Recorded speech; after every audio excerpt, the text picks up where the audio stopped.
Fala galera, sejam mais uma vez muito bem-vindos aqui na FUTV, esse canal do YouTube comandado por mim, Gabriel Furman. Eu sou jornalista esportivo e se você ainda não me segue nas redes sociais, me siga. Tem Twitter, tem Instagram e tem Twitch, onde além das lives dos Jogos do São Paulo rolam entrevistas e sorteios exclusivos para os subscribers, então siga lá a Twitch também. E claro, se inscreva aqui no YouTube, ativa o sininho, deixa teu like, que isso ajuda muito a manter esse trabalho por aqui, ajuda o YouTube a entender que você quer ver mais conteúdos como este aqui e obviamente ajuda o canal a continuar. Aliás, se você ainda não viu os vídeos do canal, tem muitas entrevistas aqui, tem entrevistas com os bastidores de Cotia que você nem imagina, nunca ouviu falar, nem pensou que você poderia saber. Você encontra isso no Full Entrevista, playlist Full Entrevista, e também na playlist Cortes das Entrevistas, onde eu falo também com treinadores, ex-treinadores do São Paulo que falam, aliás, sobre vários jogadores que passaram na base do São Paulo, várias curiosidades e, obviamente, também vários bastidores aí de até negociações dos jogadores. Então, confiram aí também os vídeos que já estão salvos aqui na FUTV das nossas entrevistas. E, claro, o último vídeo que eu fiz de análise, eu não posso esquecer disso, o último vídeo que eu fiz de análise, que foi São Paulo e o Sporting Cristal, você pode ver em algum lugar aqui, eu vou marcar em algum lugar esse vídeo. Cara, modéstia à parte, eu fui extremamente preciso no que o Hernan Crespo tinha que fazer para o São Paulo vencer o Sporting Cristal. Eu acertei em cheio na minha análise do que o Hernan Crespo tinha que fazer, ele fez e o São Paulo venceu o Sporting Cristal por 3-0. Você pode conferir esse vídeo aí, que eu coloquei ele aqui em algum lugar, entra lá e confere. Agora, para não enrolar muito, vamos falar desse último jogo, São Paulo 3-0 no Ituano, aliás, Ituano 0, São Paulo 3, que eu vou falar especificamente de alguns jogadores, então roda a vinheta. É aquela coisa, falar que esse time do Hernan Crespo tá jogando bem, que estamos aí a vários jogos invictos, isso aí é chover numa olhada, a gente sabe que o momento é maravilhoso pro São Paulo. A vitória contra o Sporting Cristal foi ótima, a vitória contra o Palmeiras foi ótima, a vitória contra o Santos foi ótima, são várias coisas ótimas acontecendo no São Paulo. Então, em vez de falar da vitória do time que mantém esse padrão de jogo, né, mantém esse 3-5-2 funcionando, mantém o mesmo ritmo de jogo independente dos jogadores que estão em campo, eu vou falar especificamente de alguns jogadores. E o primeiro jogador que eu quero citar é o lateral esquerdo, o Wellington Damasceno, o Wellington que tá aí brilhando na lateral esquerda do São Paulo. Pra quem tá vendo os jogos já é óbvio, né? A qualidade técnica do Wellington é assustadora, é um absurdo. E é muito bom que o São Paulo tenha o Reinaldo em boa fase, em ótima fase, aliás, né? Tem 3 assistências, é o líder de assistências do time. Enfim, é muito bom porque o Wellington vem atropelando em qualidade técnica no que ele vem apresentando dentro de campo. E por que eu falo que ele tá atropelando assim? É que, cara, ele fez 2 jogos como titular pelo São Paulo no Paulista e ele já tem mais cruzamentos certos no campeonato do que o Reinaldo tem nos 8 jogos que ele fez pelo São Paulo como titular. O Reinaldo tem 6 cruzamentos certos e o Wellington já tem 8. O Wellington tem a segunda melhor média de precisão de cruzamentos do campeonato, ou seja, a porcentagem de acerto dele, que é de 53%, é a segunda melhor do campeonato entre jogadores, né, que já tentaram mais de 12 cruzamentos ao longo do campeonato, pra gente ter um parâmetro, né? Isso só em 2 jogos. Em 2 jogos, cara. Ele já é o 12º jogador com mais cruzamentos certos da competição em só 2 jogos como titular. Só 2 jogos como titular. Tem uma média de 53% de acerto. Isso é muito absurdo. É uma coisa bem acima do normal. Pra você ter uma ideia, o Dani Alves, que é o melhor cruzador do campeonato no momento, que acertou 20 cruzamentos, ele tem 40% de acerto. Isso mostra que, óbvio, quanto mais cruzamentos você tenta, maior a chance da sua porcentagem cair. E bem verdade, o Wellington pegou adversários mais fracos pela frente que davam mais espaço. Mas mesmo assim, é muito gritante a diferença quando você tem o Wellington na lateral fazendo os cruzamentos. Eu acho até que se ele participasse de outros jogos mais difíceis, talvez ele pegasse mais cancha para manter esse nível, para manter essa qualidade dentro do São Paulo. E, cara, pro São Paulo seria ótimo você ter o Reinaldo, que não tem a mesma qualidade técnica do Wellington, a gente vai ser bem sincero aqui, a fase do Reinaldo é maravilhosa, mas a qualidade técnica nos cruzamentos, a precisão de cruzamento é muito dispara entre os dois, é uma diferença muito absurda entre os dois. Pra vocês terem uma noção, o Reinaldo acertou 11% dos cruzamentos que ele tentou no campeonato. Ele passou vários jogos em branco nesses 8 jogos. Até o Igor Vinícius, pela direita, passou vários jogos em branco e também tem 11% de acerto nos cruzamentos dele no campeonato. Isso mostra o quanto é importante essa participação do Wellington, porque o Igor Vinícius jogou 7 jogos também pelo São Paulo, né? Mas ele jogou nos mesmos jogos que o Wellington jogou como lateral. E como ala, na verdade.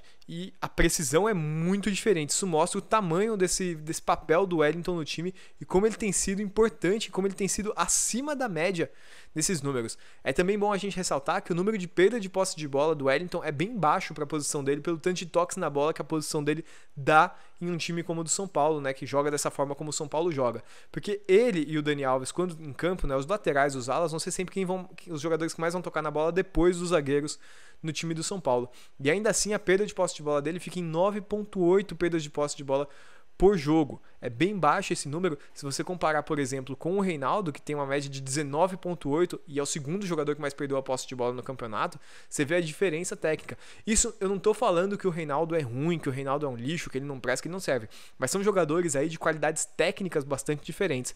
Cada um é útil da sua forma. O Reinaldo é muito útil no time do São Paulo, está em uma grande fase, merece a titularidade, mas é muito bom a gente ter essa sombra do Wellington atropelando no quesito técnico pelo São Paulo, porque, cara, acho que o Crespo vai gostar muito de ter um jogador com essa qualidade, com essa precisão, um menino que levanta a cabeça, cruza, acerta a maior parte dos cruzamentos, né? Acerta mais de 50% dos cruzamentos.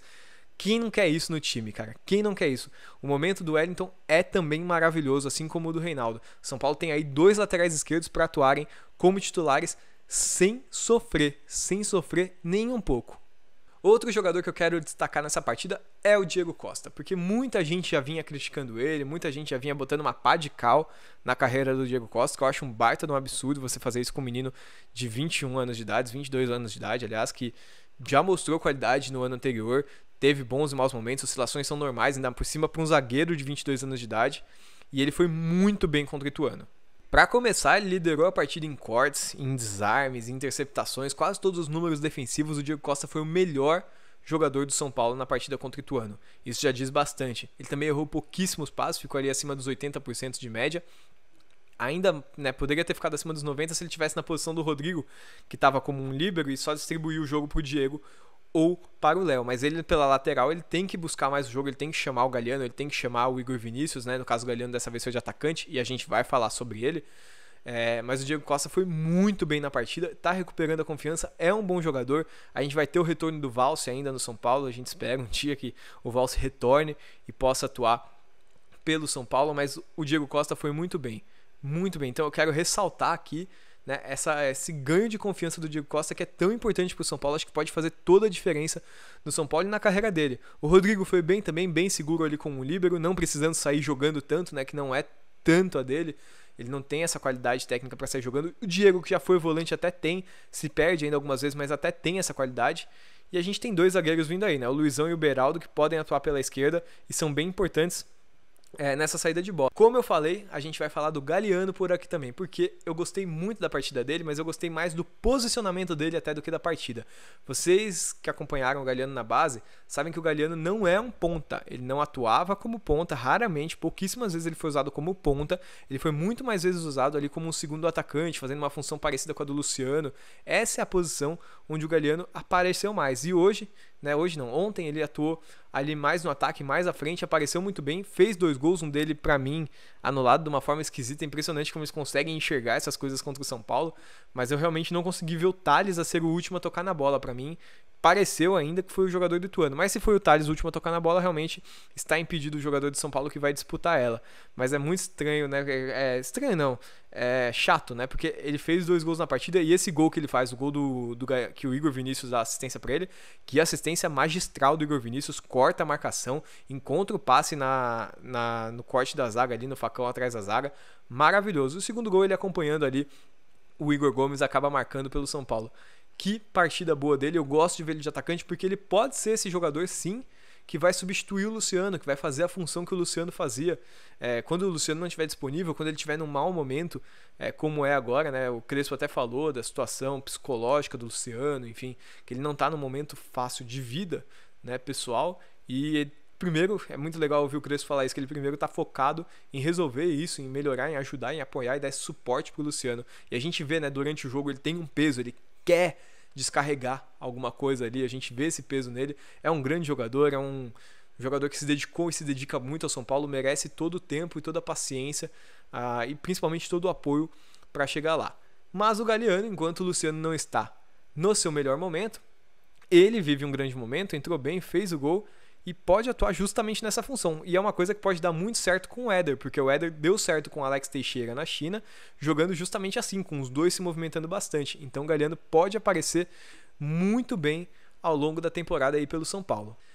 É isso, pessoal. A gente tem jogo contra o Rentistas na Libertadores ainda nessa semana. Pouquinho mais pra frente, né, mais próximo do jogo, eu vou lançar aquela análise do Rentistas.